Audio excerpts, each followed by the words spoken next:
ফা জবর ফা, হামজা নুন জবর আং, ফাআং, দাল র জবর দার, ফাআং দার, তা পেশ তু, ফাআং দার তু, কাফ মিম পেশ কুম, ফাআং দার তুকুম, ফা জবর ফা, হামজা নুন জবর আং।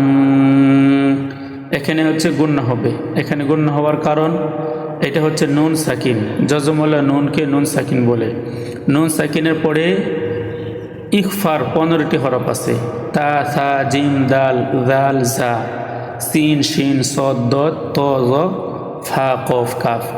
এই নুন সাকিনের পরে ইখফার 15 হরফ থেকে যে কোনো হরফ যদি আসে তাহলে নাকের ভিতর লুকাই গুণনা করে পড়তে হয়। ফাআনযারতুকুম, ফাআনযারতুকুম।